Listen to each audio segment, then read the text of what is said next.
Welcome, welcome, dear friends, to the Spirited Society of Virginia and Kardec Radio for our Sunday program, Life in Two Worlds.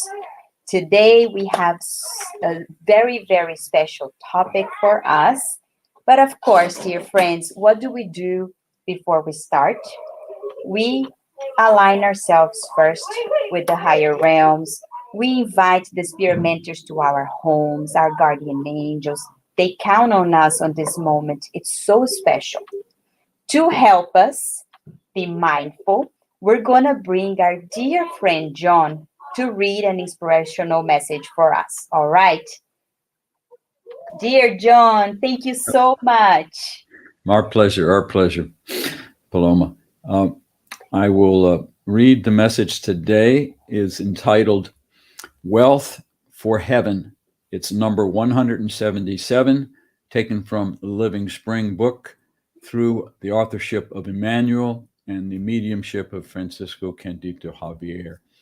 The New Testament quote is from Jesus, recorded by Matthew chapter 6, verse 20.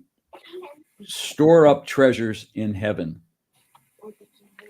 Those who are improperly troubled at seeing the triumph and prosperity of many impious, self-centered people are actually showing envy, rebelliousness, ambition, and discouragement. It is crucial not to be this way. After all, who can say that he or she truly deserves to possess such earthly advantages?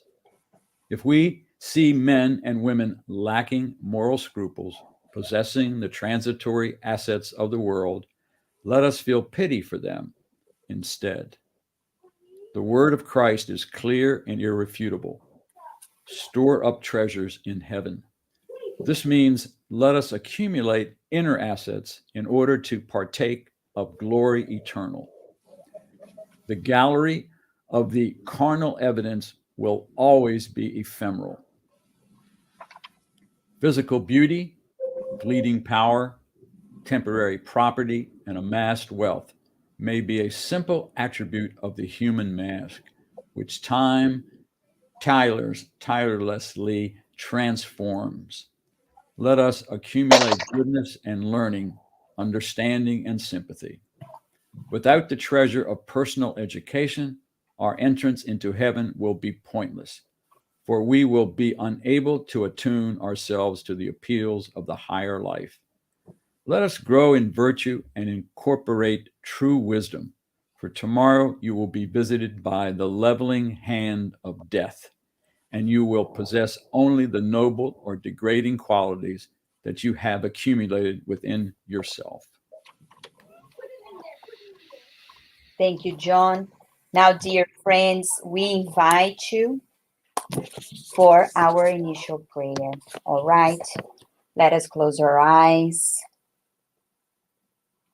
Let us visualize our Master Jesus and his team.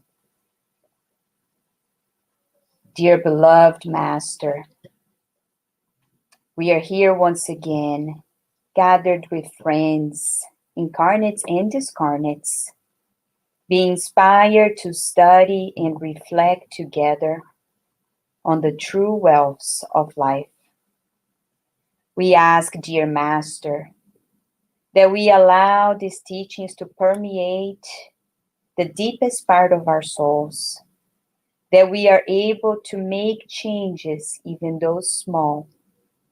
But most importantly, dear Master, that this moment can be used to vibrate love to our planet, that we can visualize the good everywhere, that we can think of all the leaders and see them also be inspired by your works. Let us allow this time to be of service.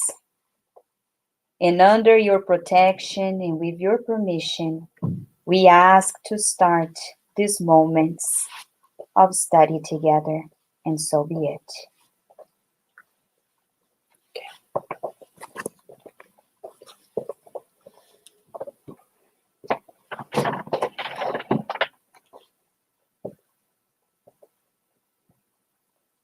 So, as we are here today, dear friends, we're going to talk about the games of life. And when we talk about games, we're talking about actual games, but let us begin with ourselves. Last week, we were studying the book Liberation by André Luiz through Chico Xavier. And Mentor Gubbio, at a certain point in chapter 2, says the moral qualities and excelsis virtues are not mere verbal formulas, but living forces. And without possessing moral qualities and virtues, we won't ascend. 2 weeks ago at Kardec Radio, we brought R.J. Spina, the author of the book Ascending High Frequencies.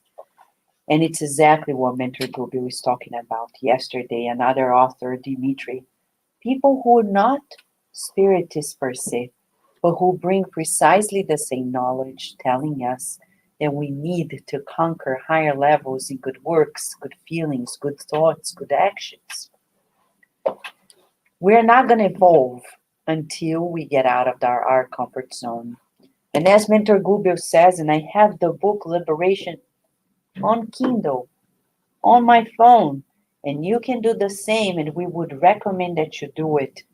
He says to us, okay, he says, there are millions, and we would say billions of human souls that have not yet stayed away from the Earth's crust for more than 10,000 years.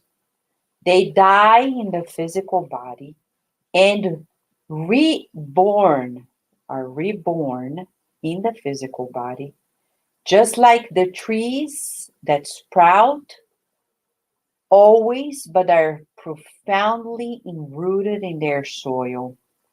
They recapitulate individually and collectively the multimillenary lessons without being aware of their celestial gifts that they are inheriting, and they deliberately run away from the sanctuary of themselves into their inconsequent egolatry, meaning this ego-centeredness, spreading alarming wars that achieve and reach the two planes of life. In this mall-directed impulse of liberation, creating innumerable crises, fury, and suffering. They destroy what they have worked to construct, and they will transfer themselves to another civilization. That's precisely what's happening right now on Earth. People are on this side in one nation, they attack another nation. And why do people do this? Because they are still in this reptilian mode, right? A few weeks ago, our friend Luis Lima brought to us the understanding of our mental structure in the brain, talking about this tribal mode in us. When we feel we belong to this little group and we don't belong to that other group, the prejudices, these differences that we feel, not feeling one with one another. But you and I should know better. Those games no longer pertain to us. When we talk about personality, this identity, not of the spirit, but of the current life, we need to be careful. In the studies of the mind, we're going to learn that we, children and adults, love games, video games, cartoons, TV series, reality shows. We talk about our children not getting away from their tablets, computers, or phones, but who are we to say anything, right? The other day, a mom said, "Oh, my son is so much on the phone. I told him to stay away, and he said, 'What about you?'" You're never away from the phone. Right. And of course, we can claim, oh, but it's my work. But is it true? Not quite. We do more than just work. And when we try to understand why sometimes we feel so hooked to these media stimulation, we can go to research science when they say that using video games may be a coping mechanism for anxiety, predicted symptoms of gaming disorder, and higher levels of stress that increase the risk. I can't read the rest of it, what they say here. Let me just see if I can read the risk. One second, friends. I can rescue here. Yeah. Okay, so probably cut out. But it's about mental health. For mental health. So we need to understand, you and I, it's not only about children, it's about you and I. When we do this binge watching, it's okay if we do this one time every once in a while, but there are people who daily, they need it. I remember Virginia saying 2 years ago that she was going to her ballet school, and I was into this video game on the phone, this cooking diary. I was serious about it, believe it or not. A confession here, huh? And she said to me that one of her friends saw me playing on the phone while she was going to class and said, "Oh, your mom is playing a video game on the phone." And I was like, "Oh my gosh, was that so evident?" So I was like, yes, believe it or not, there's even time for video games, not only cardiac radio, the SSVA, the books, translations. So, but then sometimes we ask, why do we get ourselves so much into that? And our children, especially our teenagers, but many adults. Why? Well, when it's something that is not violent, science says that it can even help us cognitively. For example, for people who are aging, well, who is not aging, even our children are aging, but we're talking about expanding cognition. So there are papers in science showing to us that we can expand our cognition, our abilities by playing some games. One rule of thumb that we can tell anyone to evaluate if what they are watching or playing with is good for their well being, spiritually speaking, physically speaking. Is what we are watching or playing with constructive or destructive? That's a rule that I give to Virginia, to myself. Is this time that I'm spending here allowing me to get tools to know myself? So if you say, but Vanessa, is watching Love is Blind on Netflix constructive? Well, it depends. If you're watching it dreaming of getting married with somebody that you've never seen, no, it's not healthy because it's not real. But if you're thinking about learning about relationships, learning about the human mind, seeing how interesting is our feelings, their feelings, studying yourself, then it's worthwhile. It all depends. If I turn on to dream on somebody else's dream, then turn it off because it's not going to help. But if it's something that really makes us think about ourselves, know of ourselves, because when I'm seeing others, I am studying myself. When I see that, what does that strike in me? What does that trigger in me? Because people will see the same scenes and react or feel differently. So it's okay to watch or play games as long as they are constructive, and only discernment will dictate it.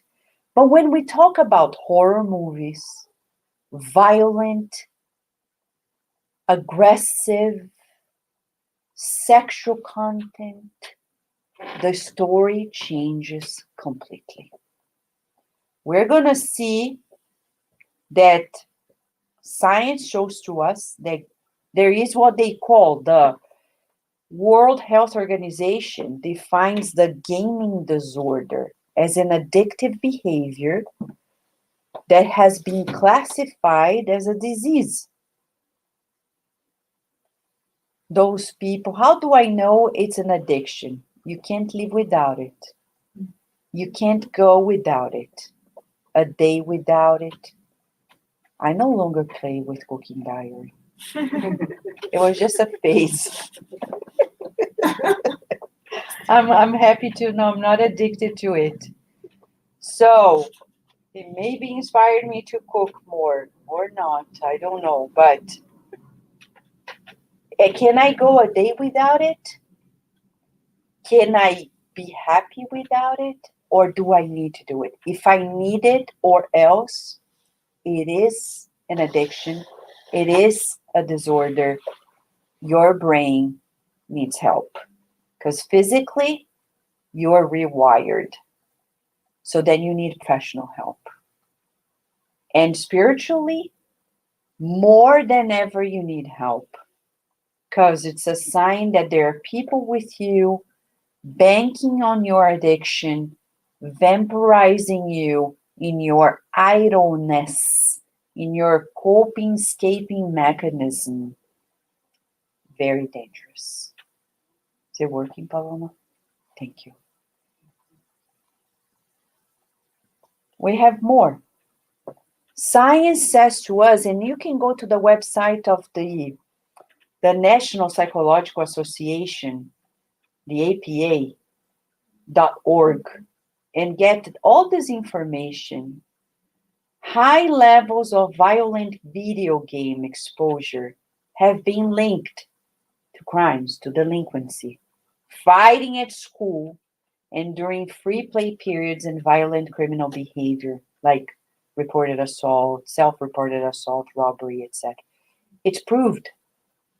So when you allow ourselves to play video games or watch programs that incite violence, we are connecting to this frequency that will not help us stay healthy.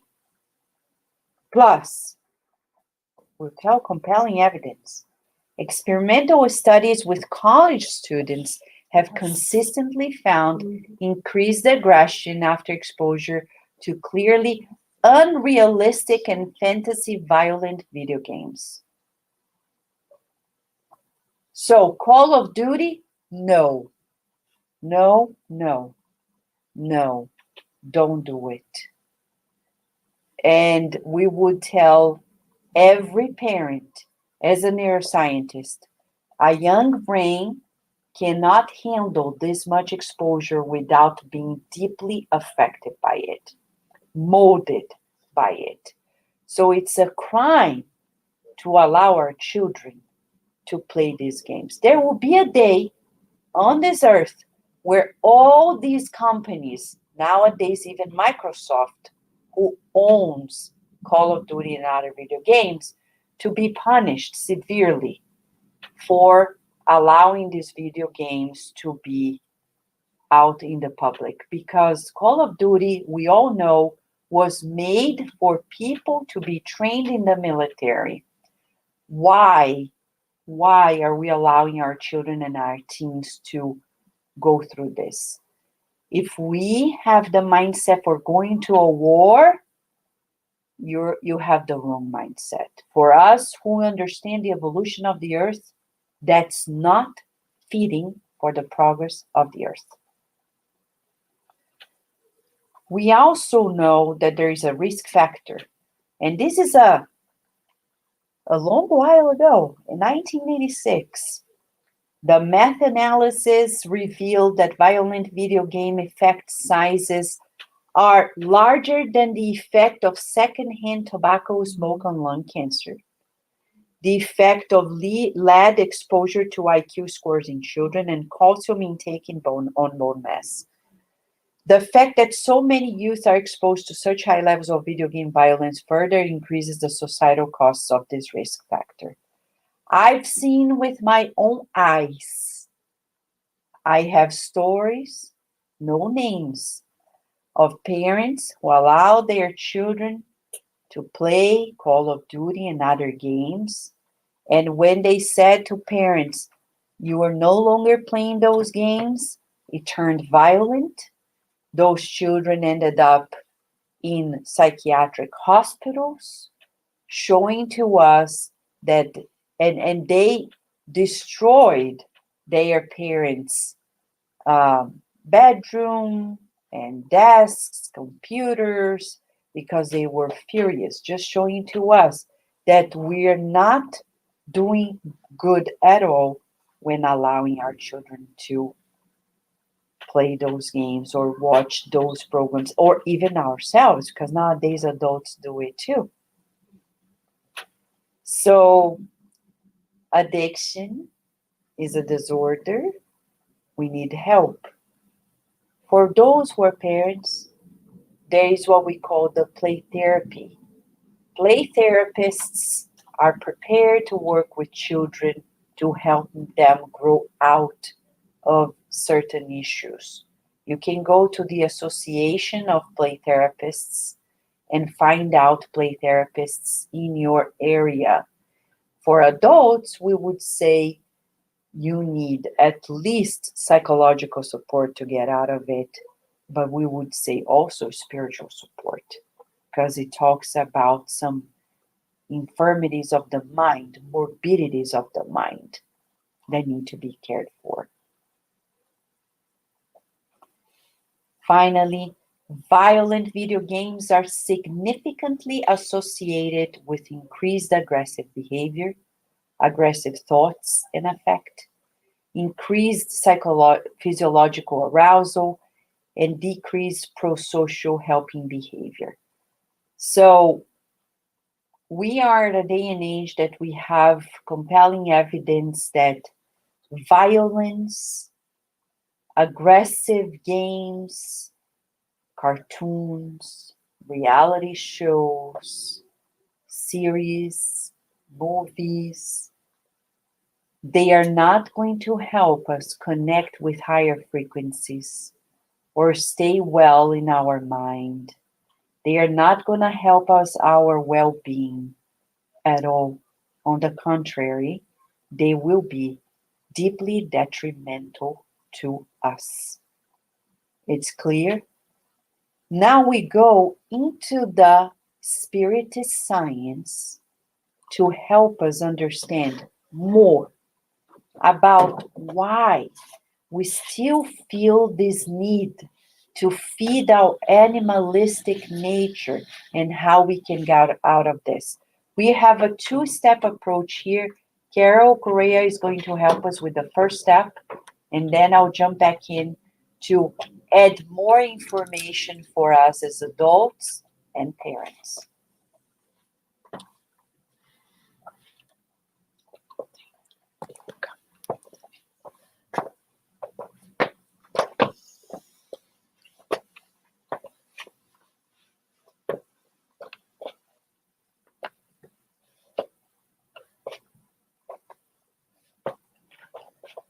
So, dear friends, as an educator who has been working in higher education with young adults for over a decade, I have seen students who have failed over an year of their studies because of addiction to video games.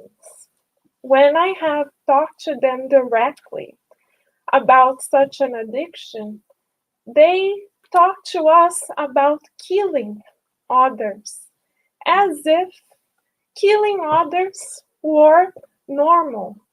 Violence, dear friends, sadly, has become trivial thanks to violent video games that have been normalized in our society.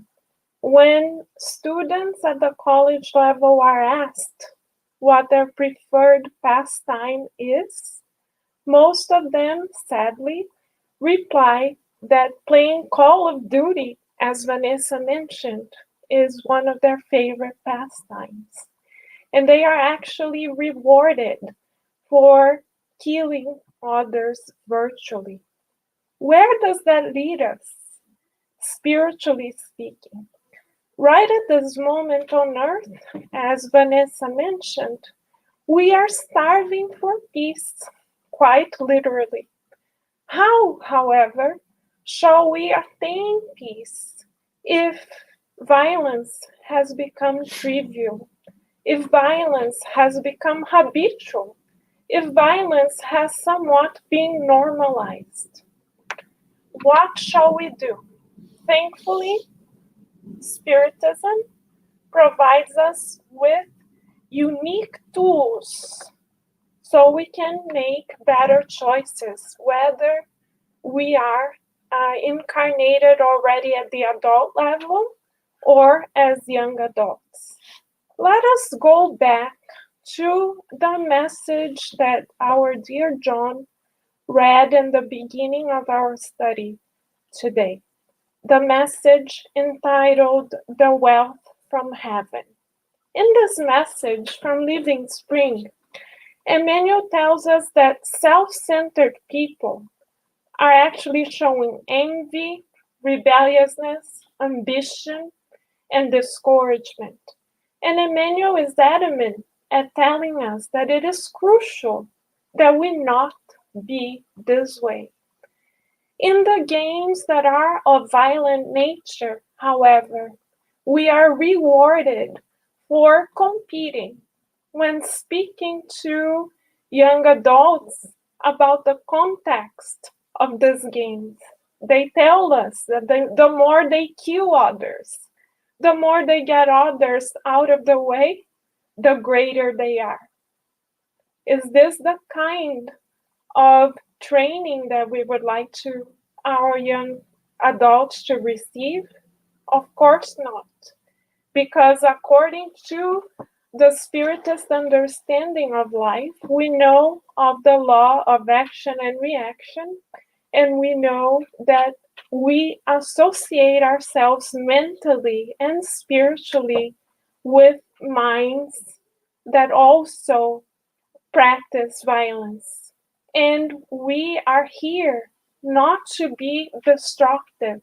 We are here to, as Emmanuel says, accumulate inner assets to partake in eternal glory. So if we look at life from a higher, immortal perspective, Emmanuel is here to remind us that in fact we are on earth to accumulate virtues. Virtues that are God-centered virtues like goodness, learning, understanding, and sympathy. One may argue, but Carol, aren't we learning in contexts like this? Of course we are. We are being stimulated to work in collaboration at times with others, to work on eye-hand coordination. So of course, there are positive aspects to the gaming context.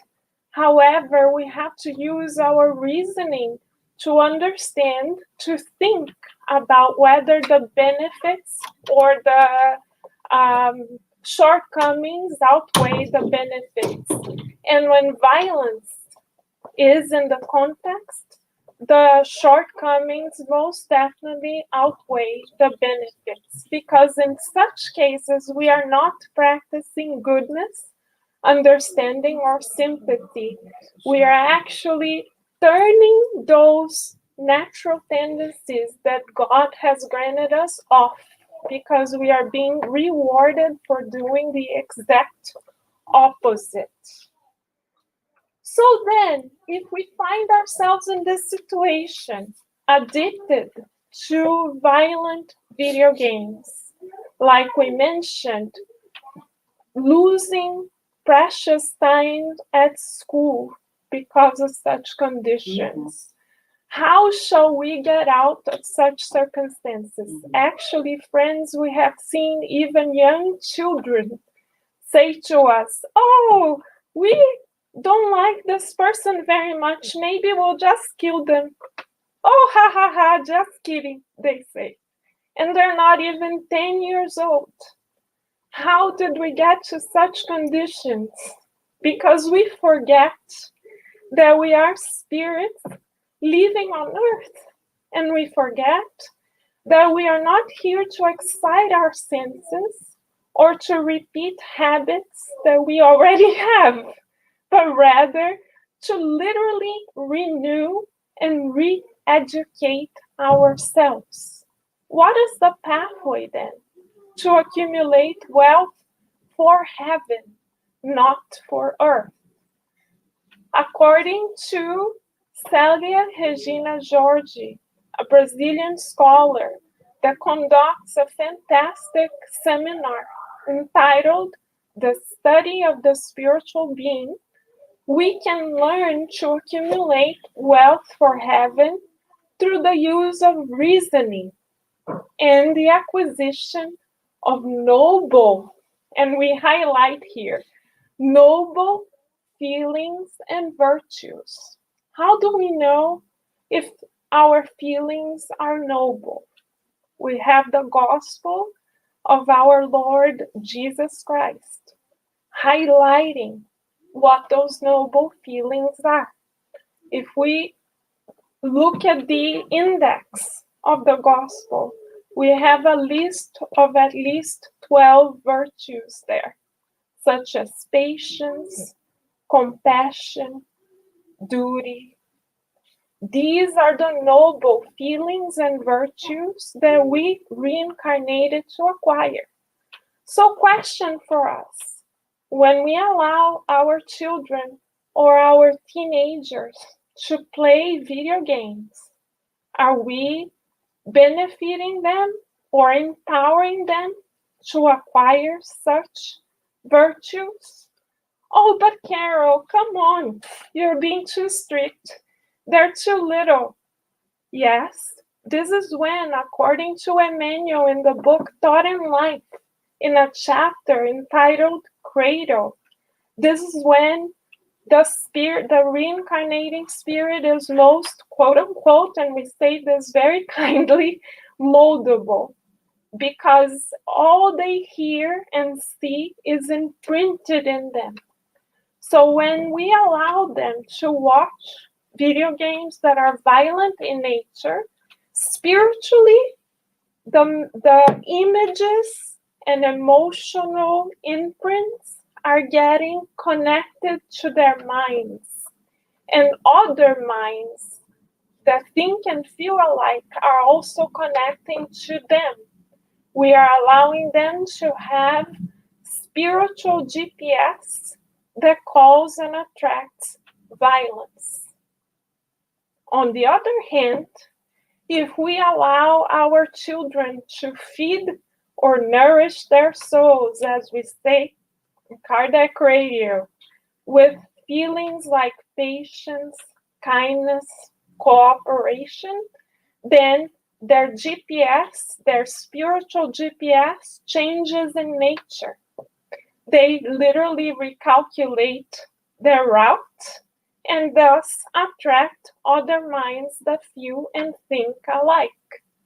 How shall we then invite our children and teens to go through this process? Through reasoning. How? As Vanessa said, we can ask them, is what you are watching or doing constructive or destructive? What kind of spirits, the scarlet spirits, do you believe you are connecting with right now? What kind of company would you like to have? This is how we boost reasoning. And we go further. Célia Regina George tells us that through noble thoughts, like the God-centered virtues, we are able to make sacrificial decisions. In the case of a child or teen, a sacrificial decision can be, we are not going to play video games, violent video games anymore. Because now, using our reasoning, we understand the consequences. We don't want to attract violent minds. We don't want to multiply violence. We choose differently. This is a sacrificial decision. We decide to put aside something that previously gave us what Célia Regina George calls morbid pleasures. And we decide to choose what is best for us, not in the short term perspective, but in the long run, even eternally speaking. And in this way, when we choose to make sacrificial decisions, this is when we free ourselves from blockages, spiritual blockages that need to be drained. If we, for instance, feel attracted to Call of Duty, League of Legends, or other violent video games, it is because, dear friends, we have that plug inside of ourselves. And so that is a plug that literally needs to be unplugged. This is why God gave us a new body, a new personality, a new brain, a new reincarnatory context. So we could learn to unplug the morbid plugs that were previously there. This is what we mean when we say that when we make those sacrificial decisions, choose the new, choose to get out of our comfort zone, we can drain those morbid contents and thus unplug the unhealthy plugs that were there. So if we are educators like ourselves or parents, we can ask ourselves, is our children entertainment right now reinforcing tendencies that they already brought with them? Or are they learning the new? Are they actually renewing themselves? Are we collaborating with their spiritual evolution? What Célia Regina George calls evolutionary needs?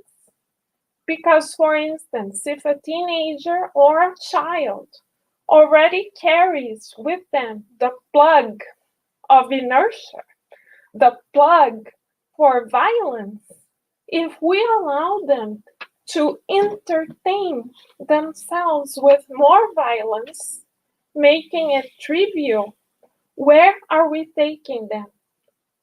Most likely to multiply that same violence or to reinforce the tendency that they reincarnated to re-signify. So where are we? Are we being guardians, tutors of God that empower our children and teenagers to renew themselves? Or are we reinforcing the old in them and in ourselves? If we would like, how do we measure it? If we would like to really renew ourselves, getting out of the comfort zone is a must. This is where sacrifice and change begins.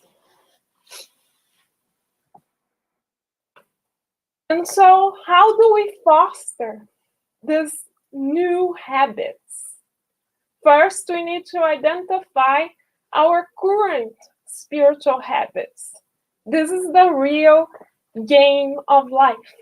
If we would like the game to be on eternally speaking and fulfill our reincarnatory plans as well as empower the ones that are under our guardianship in the name of God to do the same, we need to identify our tendencies, what Célia Regina Jorge terms spiritual habits.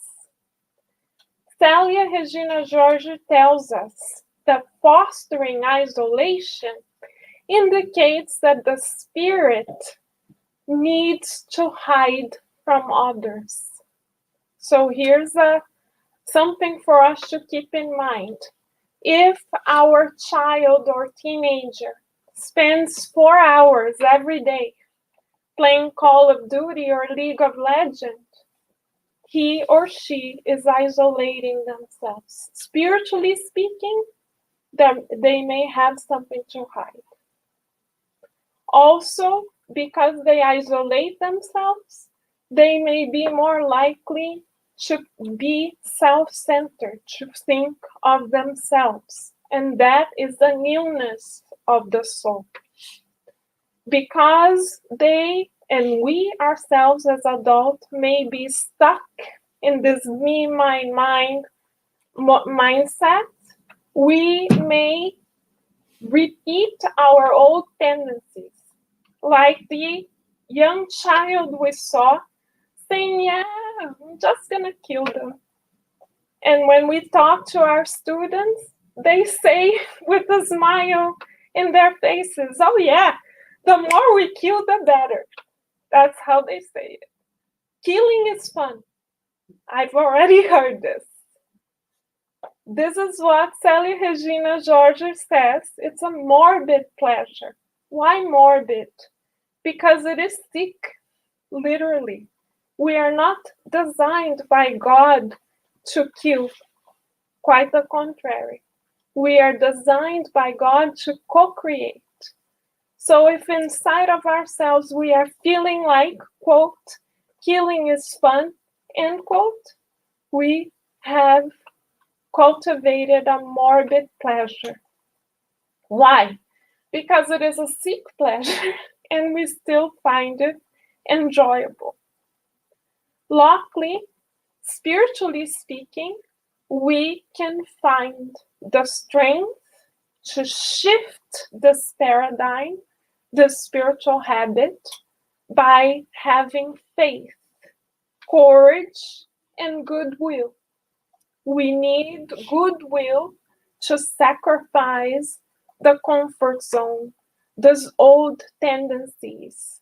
This is what we need to really lead ourselves to true plenitude or happiness. We on earth will only find true happiness when we abide with the divine laws. And the divine laws are all about respecting God and others. The law of love, justice, and charity tells us that the definition of justice before God is for us to respect the rights of others. So when we hear someone saying, oh yeah, killing is fun, let us help that person think. Is killing something that you would like to receive? How would you feel if someone said that about you? Let us use our thinking, reasoning, understanding to direct our will in a different direction. Emmanuel, also in the book Thought and Life, tells us that the will is the manager of the mind. So let us boost our reasoning, teaching our children and teenagers about the law of action and reaction in order for them to direct their will differently. Because this is the way through which we will all be able to let go of our morbid tendencies. So now we will pass the word back to Vanessa. Thank you,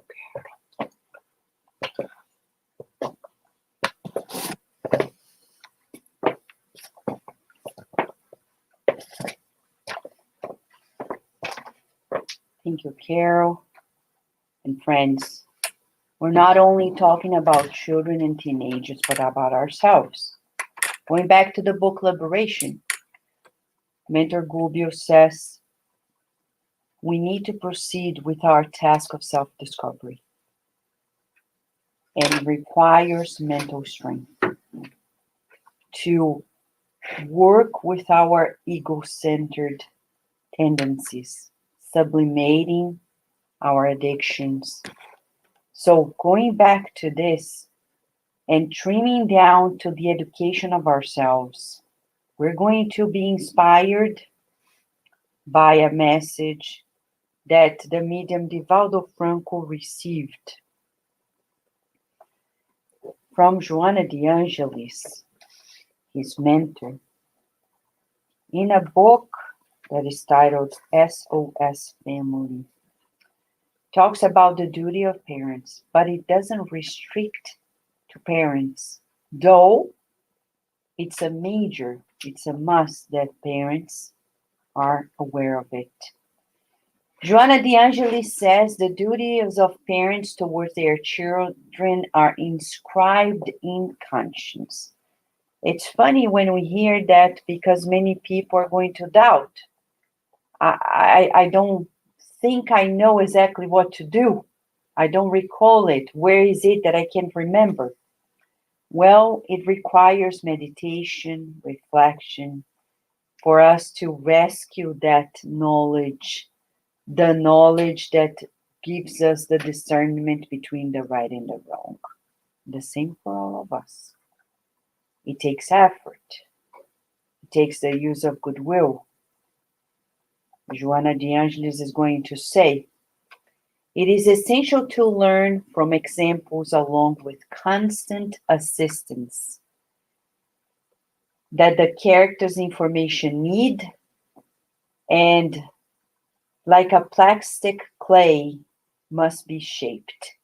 So Joana de Angelis is saying that it's not only teaching them with words, but our examples. And you say, I know, this is not new to me, but what is new to us?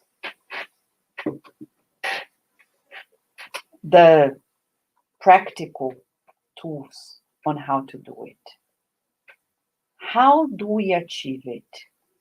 We need self-awareness, parents and adults.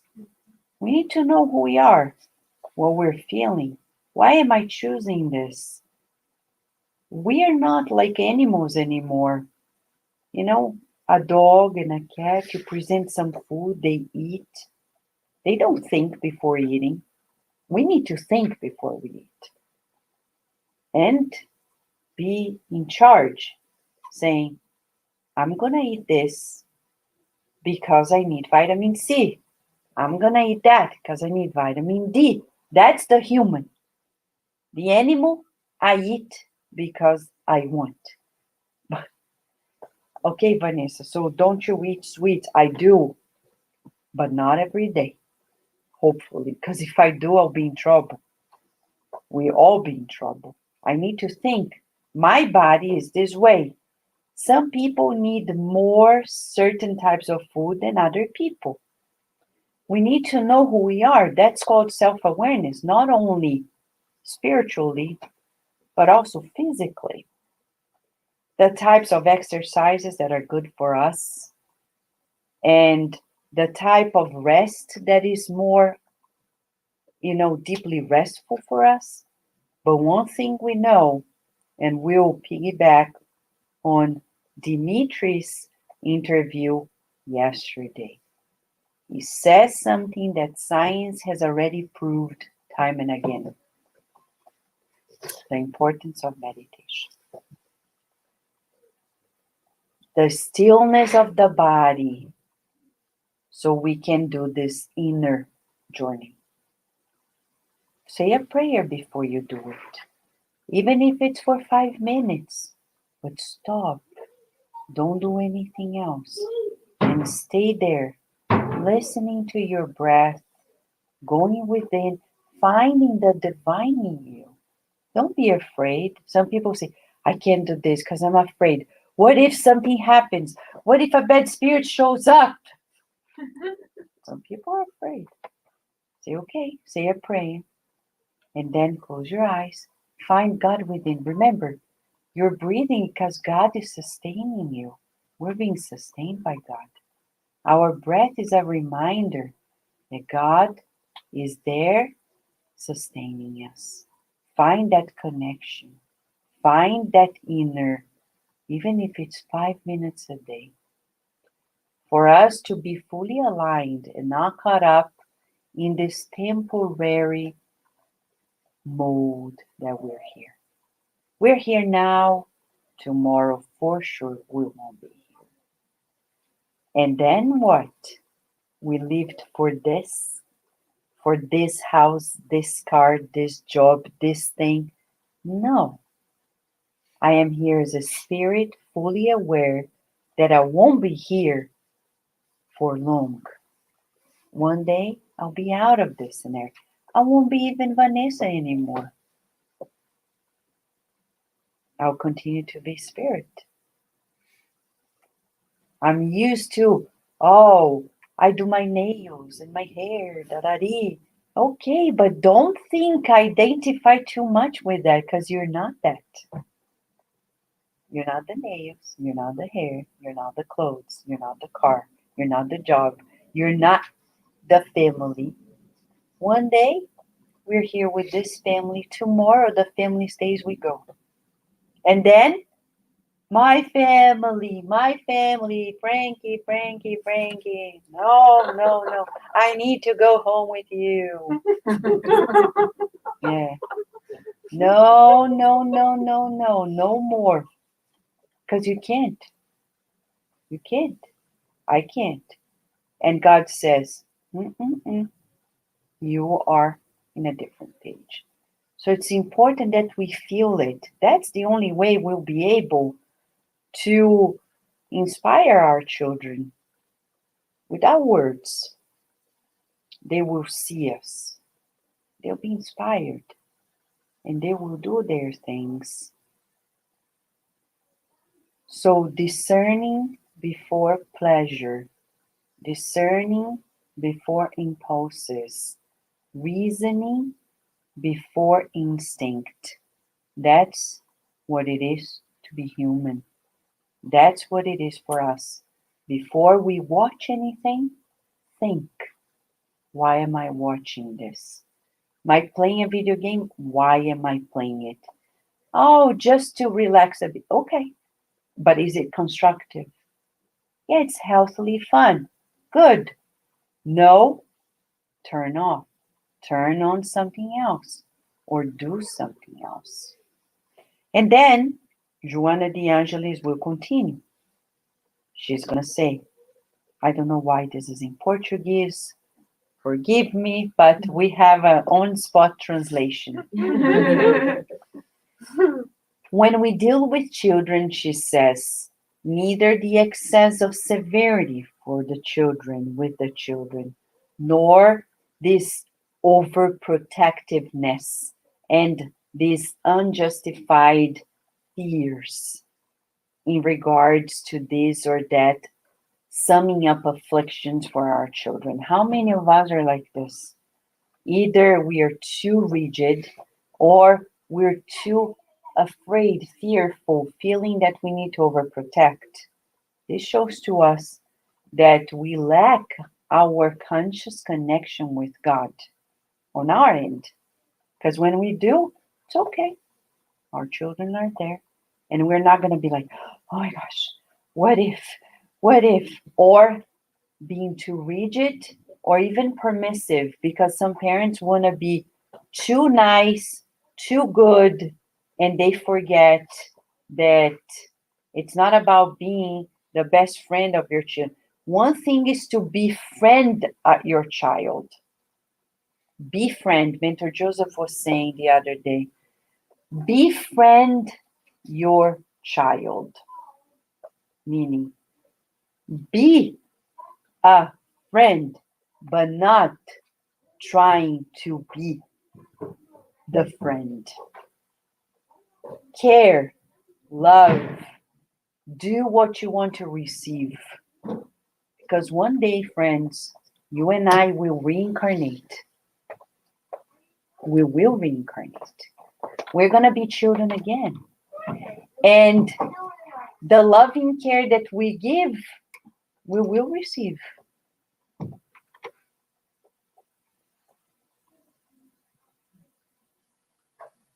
We can't give to our children, our grandchildren, or to our students what we don't give to ourselves.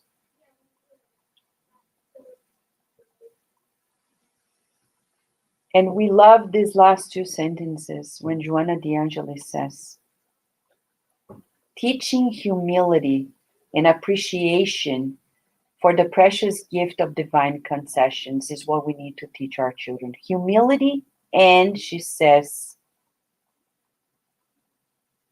talk to your child about God without ceasing. Love when she says without ceasing, because nowadays parents do not talk about God to their children. They do not talk about God at all. And imagine without ceasing. People think it's too much, but God is everywhere. God is the reason why we live. But isn't that fanaticism? No, it's a God-centered life. Who are we without God? Nothing.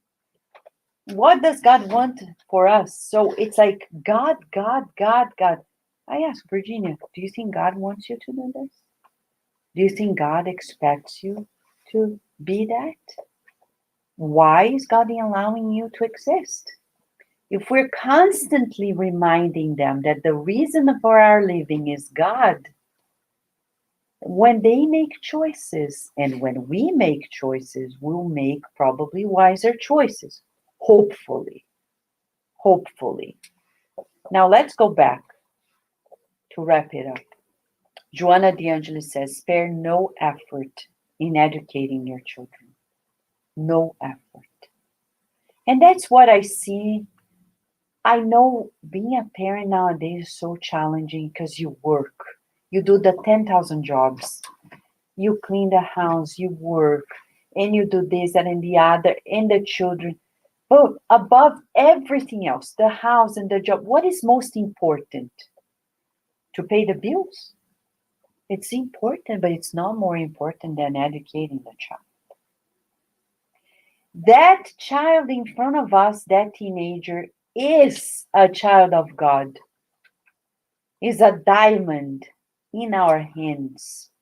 How dare we say we're going to give to them less than we give of ourselves to the job that we have, to ourselves, to our time.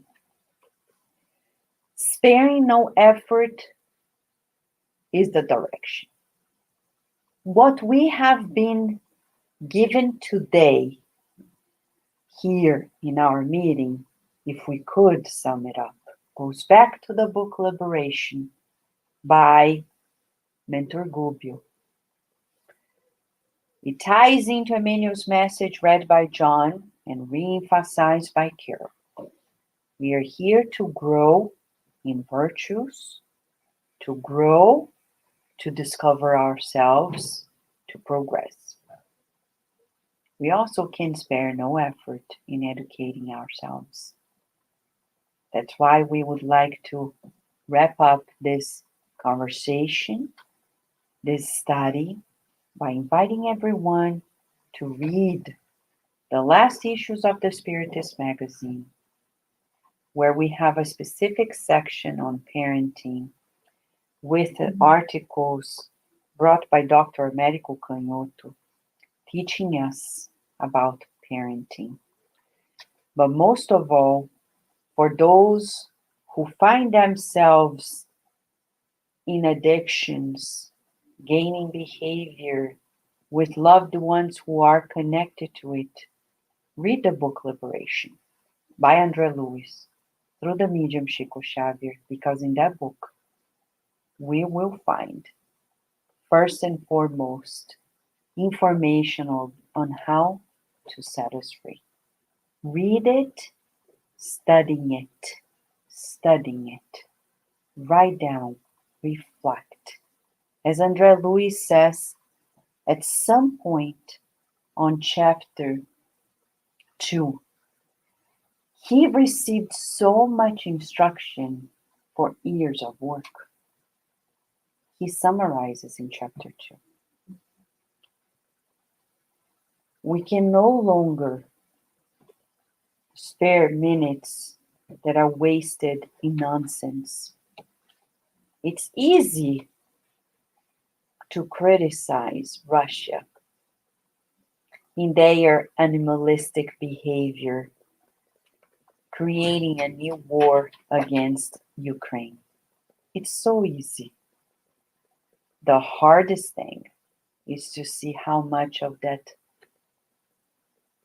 feeling is also inside of us when we're creating wars inside of our homes, not being peacemakers, not creating noble feelings as Carol brought to us.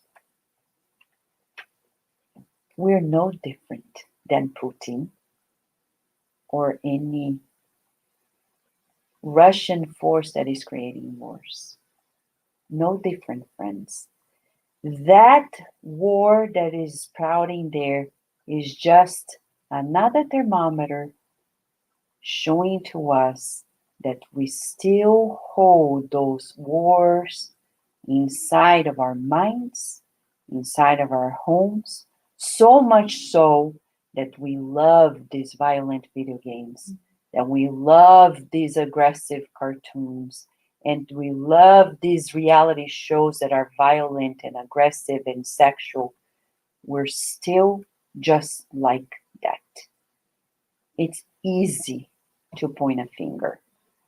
We can no longer do it. If we want to bring peace to the world, we need to turn off those video games, those programs, and do something that is ennobling, that is virtuous, that is more fraternal, showing solidarity. There is always someone to help. And love is certainly not a word. It is an action. It is a feeling. It is on us to recall the sweet kindness of Mother Teresa. Mother Teresa, who would care for those who were feeling sad and alone, abandoned, who were dying. And as Dimitri reminded us yesterday, she gave them dignity when nobody saw any opportunity for them. Friends, you and I are being called to love. We're being called to open our hearts. Do not reprimand your children. Teach them, but hug them, love them, express your love to your teenagers, saying how much they are important to your loved ones.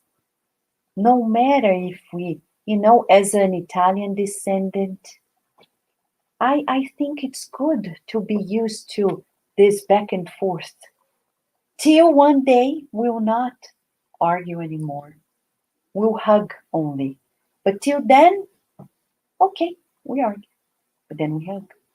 We hug and we argue. One day we'll feel that hugging is much more comfortable and we stop arguing, right? But till then, let us go into this. It's like tempering. Let's temper our relationships so we can go to the next step. All right?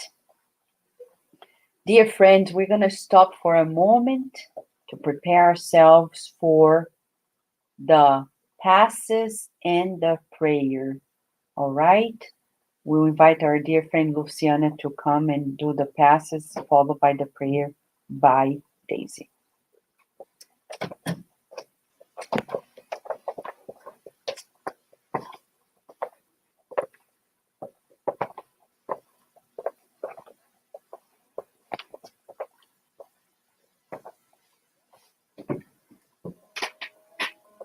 So let us close our eyes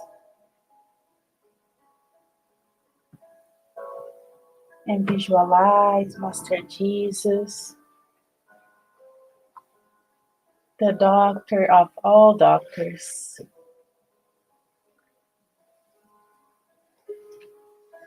coming to us, offering us the treatment that our soul and our physical body is in need in this moment, in this time.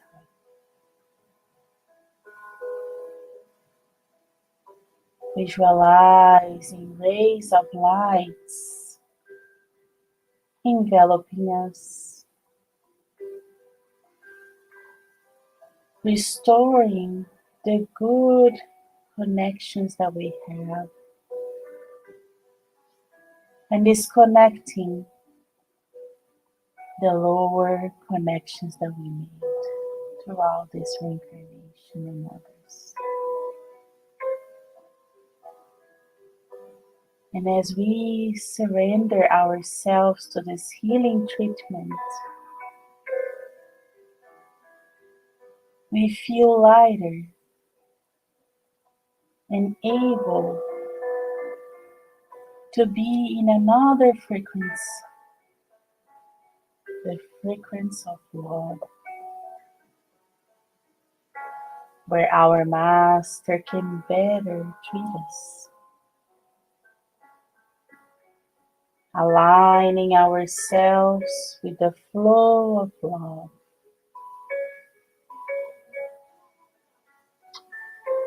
aligning our chakras with the healing energies of love.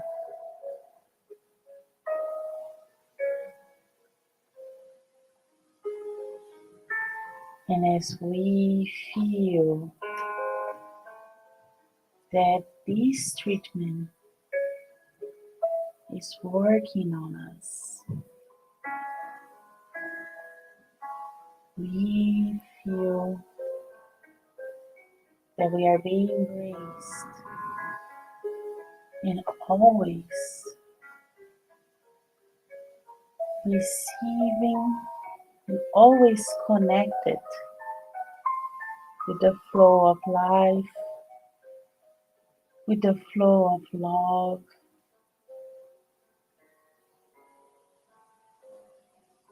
And we can see that is a light shining in our hearts. And Master Jesus is inviting us to let this light shine to everyone that is connected to us, our families, our friends.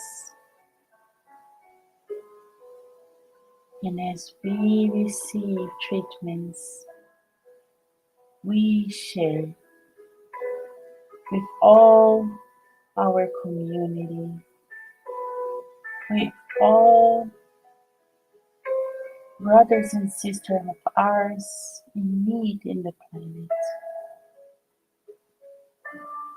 We can see the whole planet Earth enveloped in this healing, loving energy.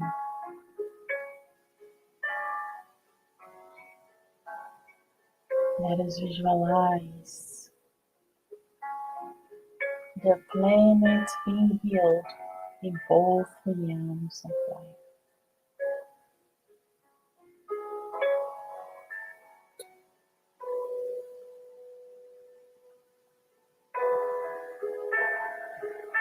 And as we continue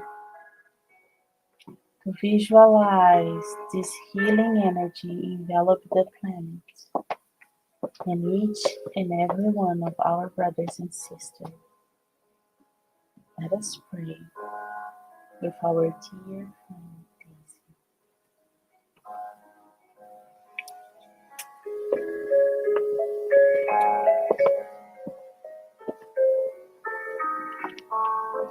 Let us then continue visualizing this beautiful light and raise our thoughts to the Creator of our lives.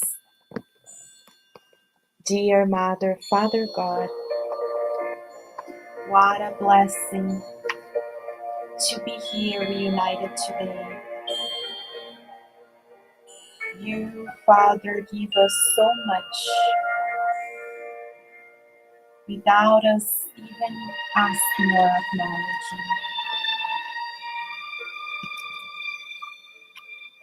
Thank you for the many gifts, and thank you for the blessing of Spiritism. As a loving Father, you know what we need at every moment in our lives. And today you brought us this enlightening message to free ourselves from the shackles of the tendencies of the past that we carry for millennia. Dear Father, give us the strength, the courage, empower our goodwill to choose better, to make healthier decisions in our lives, to focus on our inner peace before we ask for peace in the world, to love those closest to us before we ask for the world to be more loving and kind. We pray for the children, the teens, and also the adults, all of us, connected with all sorts of addictions and games, violence, drugs, sexual tendencies. We pray that they can feel the touch of Mother Mary's love, freeing themselves. We also pray for those in the spiritual realm, our brothers and sisters, who still think that the worldly pleasures is the way to happiness, without knowing that they are just imprisoning themselves. We pray that they can also feel the invitation to free themselves so that they can achieve the true happiness which is with you, dear Lord, by fulfilling our duties and complying with your laws. We visualize pieces, bridges of peace, solidarity to our whole world, so that we can see ourselves as brothers and sisters in humanity. Thank you, dear Father, for the much you're giving us each and every day. We then ask your permission to close this meeting and so be it.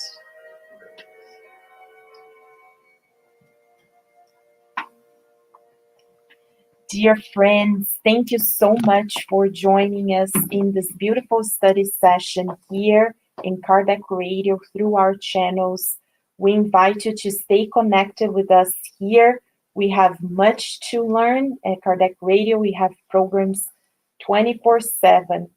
For those of you who are here in the Washington, D.C., Virginia area, starting next week, we will be starting our study sessions here presentially at the center. We'll also continue the study sessions virtually as well. But if you're in the area, you are invited to come in and join us here in person.